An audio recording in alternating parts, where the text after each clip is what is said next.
Hi everybody, in this video we're going to take an updated look at an upcoming Senate election. I think this is a good time to take a look at New Jersey. Now this is a state that wasn't really on the radar at all, but then Bob Menendez pulled another Bob Menendez and he stepped right into another corruption scandal. So now there is something to take a look at, and that is going to be the Democratic primary. Now it also opens up some potential for the Republicans. We'll get to that in a few minutes, but this is a blue state, and if Menendez ended up being the nominee, then I think it actually could be competitive. But that's what we have primaries for, and Menendez is going to face an uphill climb. That's even if he ends up running again. He hasn't made it clear what he's going to do. It's possible he even resigns. But if he doesn't resign, he's going to face U.S. Representative Andy Kim, who jumped into the race right after Menendez got indicted. Now, Kim has been in office for a few terms now. He's from the 3rd Congressional District, and that's not deep blue. When he first won in the blue wave of 2018, he only won by just over a point. Now, since redistricting in the last election, he did win by about 12, but he's not from some D plus 25 type of district. He's also young, he's only 41, and he is on the Progressive Caucus. If Andy Kim is a major progressive, that is news to me, but maybe he is trying to bridge that important gap between the establishment and the progressives. So it seems like Andy Kim is a big enough name and a reasonable fit to be able to win that nomination, but there's also a plot twist. We've got another candidate, Tammy Murphy. If that last name sounds familiar, that's because she is the wife of Governor Phil Murphy. She has not previously been elected to office herself, and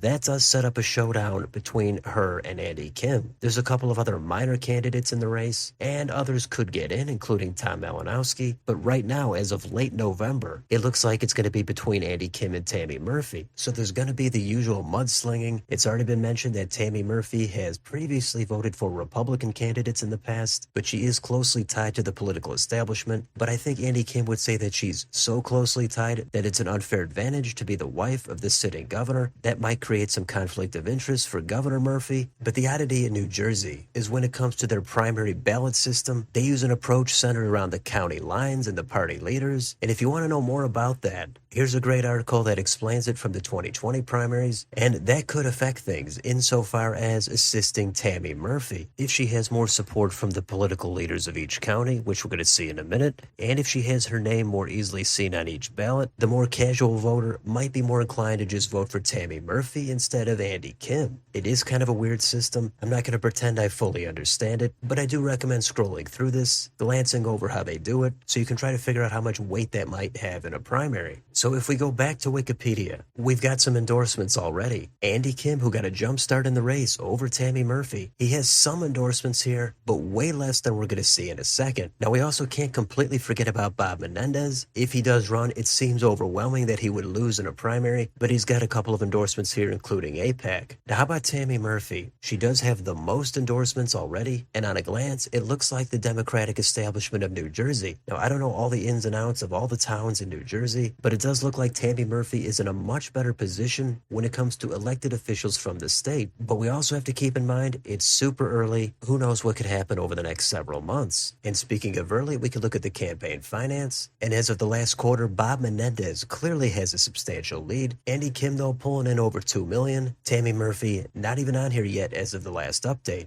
Now, what about polling? Well, we do have a PPP poll out that was sponsored by Andy Kim. He's at 40%. Tammy Murphy is at 21%. Bob Menendez, he's only at 5%. And if you look at the previous polls, they're kind of in line with the most recent. So this is going to be a key race to watch, especially if you're a fan of primaries and of Democrats. We don't know how they're going to run their campaigns. We got to see what Phil Murphy does, but it's going to be tough for Andy Kim to go up against the current governor and the current governor's wife. I think he's capable of winning it, but anything could happen. We'll have to wait and see. So that's the Democrats. Now, what about the Republicans? It's a blue state, but do they have any chance of winning it? Well, if we go down here, we've already got some declared candidates. The one that has any endorsements right now is Christine Serrano-Glassner. She does have the endorsement of Tom Keene Jr., but in a state like New Jersey, she has apparently supported Donald Trump. That's probably going to be a negative for her in a general election. Might help her in the primary, but it's hard to imagine her winning the Garden State. Somebody that I think might have the best potential to be a candidate for the Republicans would be Jeff Van Drew. He's from South Jersey, and you might remember that he was first elected as a Democrat, and he made the stunning decision to switch parties while in office to the Republicans and support Donald Trump. Now, given that, I'm sure Democrats despise him, but he is going to have high name recognition, and he might be able to get a little bit more crossover vote than a typical Republican. So there's always a chance he jumps in, but Republicans are going to have to put up somebody. They can't just completely abandon this race. And there's also some independents and third parties, but the race is currently rated as likely D or safe D. Given Menendez's scandals, I had to take it down to likely myself, but that's mostly based on Menendez being the nominee. Now, what about the hypothetical polling? Well, Chris Christie has already declined to run, but if it was him against Menendez, Christie does win it by 3 points, but that is only 27 to 24. 41% would vote for someone else. All the way at the bottom, Andy Kim leads against a generic Republican 44 to 32, 18% undecided. So these were taken after Menendez got indicted, and Chris Christie was a 2-term Republican from this blue state. It's not impossible for a Republican to win here. Incumbent Governor Phil Murphy won re-election by a much smaller than expected margin last time. If you want to know the last time a Republican was able to win for the Senate in this state, here it is. You've got to go all the way back to 1972, and that was actually a landslide. Now, since this election, Republicans have gotten it close a few times, only losing by 3 or 4 points, most recently here in 2000, where John Corzine won by 3. So you could say the Republicans are due for a win here, but we haven't seen any indications over the last several elections that actually might be a possibility. So what does all this mean? Well, here's an ABC News article that kind of sums it up. Right now, it's all going to be about seeing what Menendez does. After that, unless somebody else enters the race, it's going to be between Andy and Tammy. Somehow, if there is a scandal with the Democrats and the Republicans have a great candidate in a big red wave, then I think this state could get competitive, but that's a lot of ifs. Short of that, we're looking at a blue New Jersey for the Senate, and I'm sure if you're from this state, there's a lot more you could say about this, but I'm going to leave it there for now, so let me know in the comments, what do you think about this election? Is Menendez going to run again? Who's going to win the primary for the Democrats? And is there any chance the Republicans could get this down to single digits? Let me know down below. On your way out, don't forget to like, share, and subscribe. Join if you'd like to support the channel. Thanks for watching, and I'll see you on the next video.